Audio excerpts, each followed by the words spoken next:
Assalamualaikum warahmatullahi wabarakatuh.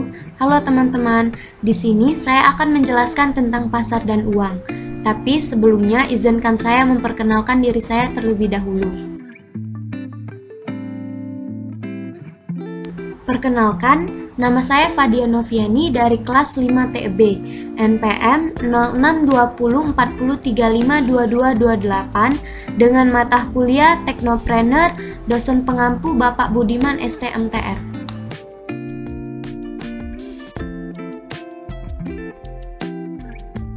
Baiklah, yang pertama yang akan kita bahas yaitu pasar. Pasar adalah tempat di mana terjadinya transaksi antara penjual dan pembeli. Transaksi ini berupa berpindahnya barang dan jasa yang dimiliki oleh penjual dengan alat pembayaran dari pembeli. Macam-macam pasar. Di sini kita akan membahas dua macam pasar, yaitu pasar offline dan pasar online.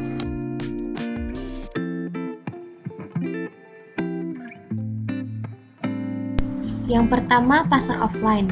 Pasar offline yaitu proses transaksi penjualan barang dan jasa secara langsung, yang dimana produsen dan konsumen bertemu dalam satu tempat untuk mewujudkan terjadinya proses transaksi jual-beli. Ada dua jenis pasar offline, yaitu yang pertama pasar tradisional dan yang kedua pasar modern.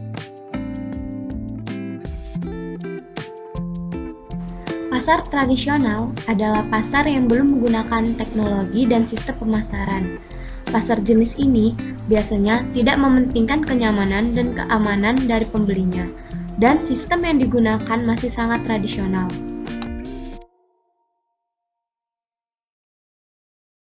Pasar modern adalah pasar yang penjual dan pembelinya tidak bertransaksi secara langsung, melainkan pembeli melihat label harga yang tercantum dalam barang atau barcode, berada dalam bangunan, dan pelayanannya dilakukan secara mandiri atau swalayan, atau dilayani oleh pramuniaga. Nah, selanjutnya kita akan membahas tentang perbedaan pasar tradisional dan modern. Yang pertama, pasar tradisional prioritas utamanya bukanlah kenyamanan tempat berbelanja, melainkan harga dan produk. Sedangkan pasar modern, bagi pembeli, kenyamanan tempat belanja menjadi hal yang penting. Yang kedua, produk yang dijual tidak semuanya dipajang. Kalau pasar modern, biasanya semua produk yang dijual akan dipajang dan dikelompokkan pada rak. Yang ketiga, penjualnya merupakan pelaku perorangan atau individu, sedangkan pasar modern, penjual di pasar modern umumnya berbentuk badan usaha yang bertujuan mencari keuntungan. Yang keempat, pembayarannya hanya bisa dilakukan secara tunai, sedangkan pasar modern pembayarannya bisa tunai maupun kredit. Kelebihan pasar offline. Yang pertama, terjadi interaksi dan fungsi sosial dalam perdagangan.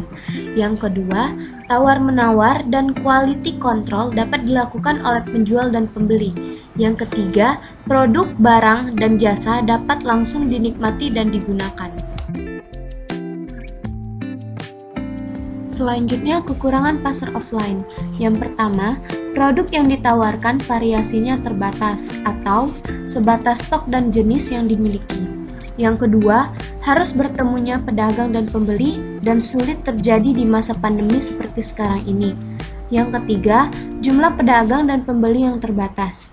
Hanya sebagian kecil orang yang bisa menjadi pedagang atau customer hanya berasal dari wilayah pasar itu tersebut. Yang keempat, banyaknya kondisi eksternal yang mempengaruhi perdagangan. Hambatan yang bisa terjadi adalah hambatan psikologi atau lokasi, cuaca, keamanan, dan kenyamanan tempat belanja. Selanjutnya, kita akan membahas tentang pasar online. Pasar online atau daring adalah suatu sarana atau pasar yang berfungsi sebagai tempat para penjual menawarkan barang atau jasa melalui jaringan internet. Ada beberapa macam contoh pasar online. Yang pertama, online shop. yang kedua marketplace, yang ketiga e-commerce. Online shop. Online shop atau yang disebut dengan toko online adalah sistem belanja online yang dimana pembeli dapat menanyakan harga atau pertanyaan apapun terkait produk kepada penjual secara langsung. Dapat melalui BBM, Line, Facebook, Instagram, atau WhatsApp. Selanjutnya adalah marketplace. Marketplace merupakan penyedia website online yang bertindak sebagai perantara antara penjual dengan pembeli, di mana di dalamnya banyak penjual dengan berbagai jenis produk dan masih berada dalam satu lokasi, dan websitenya juga membantu mempromosikan barangnya.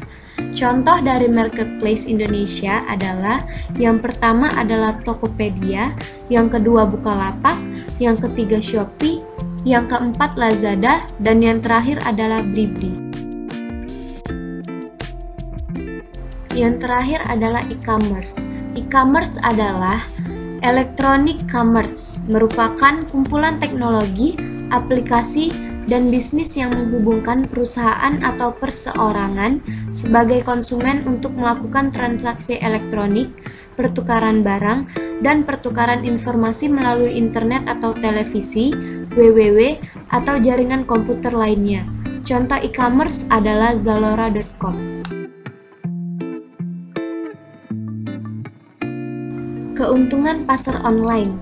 Yang pertama, banyak variasi, jenis, tipe dari barang dan jasa yang ditawarkan, termasuk banyaknya marketplace di pasar online itu sendiri.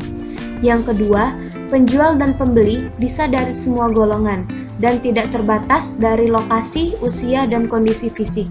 Yang ketiga, transaksi dapat dilakukan dan kondisi, lokasi yang tidak terbatas. Penjual dan pembeli dapat melakukannya di mana saja mereka berada. Yang keempat, equality of opportunity atau kesetaraan kesempatan bagi setiap orang untuk melakukan transaksi perdagangan dimanapun, kapanpun, dan dalam kondisi apapun. Dapat melakukan transaksi perdagangan dan jumlah pedagang dan pembeli yang bertransaksi tidak terbatas. Yang kelima, freedom of choice. Baik pedagang maupun mempunyai kebebasan mutlak atas barang atau jasa yang ditawarkan. Selanjutnya, kekurangan pasar online. Yang pertama, barang tidak sesuai ekspektasi. Yang kedua, cenderung membeli barang yang tidak diperlukan atau konsumtif. Yang ketiga, rawan penipuan. Yang keempat, bisa mengganggu manajemen keuangan. 8 model bisnis perdagangan. Yang pertama, B2C, business to customer or customer. Yang kedua, B2B, business to business. Yang ketiga, B2G, business to government. Yang keempat, B2P, business to philanthropists. Yang kelima, B-min-B or BCB, business collect business. Yang keenam, B2C2, business to connect customer to customer. Yang ketujuh, B-connect B2, business to connect business to business. Yang kedelapan, E2CBGP, entrepreneur to customer or customer, business, government, and philanthropies. Yang kedua, kita akan membahas tentang uang.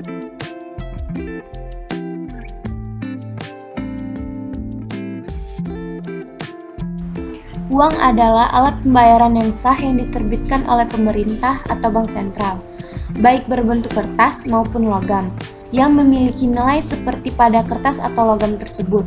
Uang dapat digunakan untuk membeli barang atau jasa. Uang dibedakan menjadi 3 jenis. Yang pertama, uang kartal. Yang kedua, uang giral. Yang ketiga, uang elektronik.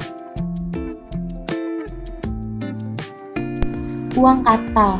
Uang kartal adalah alat bayar yang sah dan wajib diterima oleh masyarakat dalam melakukan transaksi jual beli sehari-hari.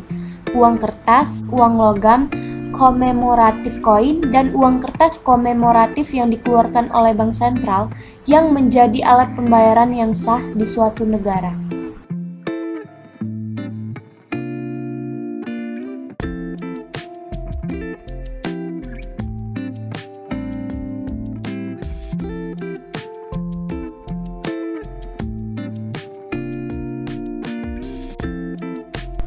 Selanjutnya, uang giral. Uang giral merupakan mata uang yang sah secara ekonomi, namun tidak secara hukum. Jadi, masyarakat boleh menolak pembayaran yang menggunakan uang giral. Contohnya, kartu kredit, cek, dan giro. Dan yang terakhir adalah uang elektronik. Uang elektronik didefinisikan sebagai alat pembayaran dalam bentuk elektronik, di mana nilai uangnya disimpan dalam media elektronik tertentu. Penggunanya harus menyetorkan uangnya terlebih dahulu kepada penerbit dan disimpan dalam media elektronik sebelum menggunakannya untuk keperluan bertransaksi. Contoh uang elektronik. Uang elektronik kartu contohnya Flash, e-money, Breezy, dan Tapcash. Contoh uang elektronik server atau aplikasi yaitu GoPay, Link Aja, Doku, Dana, OVOcash, dan ShopeePay.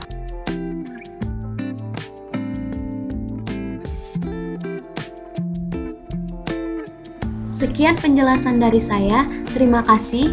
Mohon maaf bila ada salah kata, saya akhiri. Wassalamualaikum warahmatullahi wabarakatuh.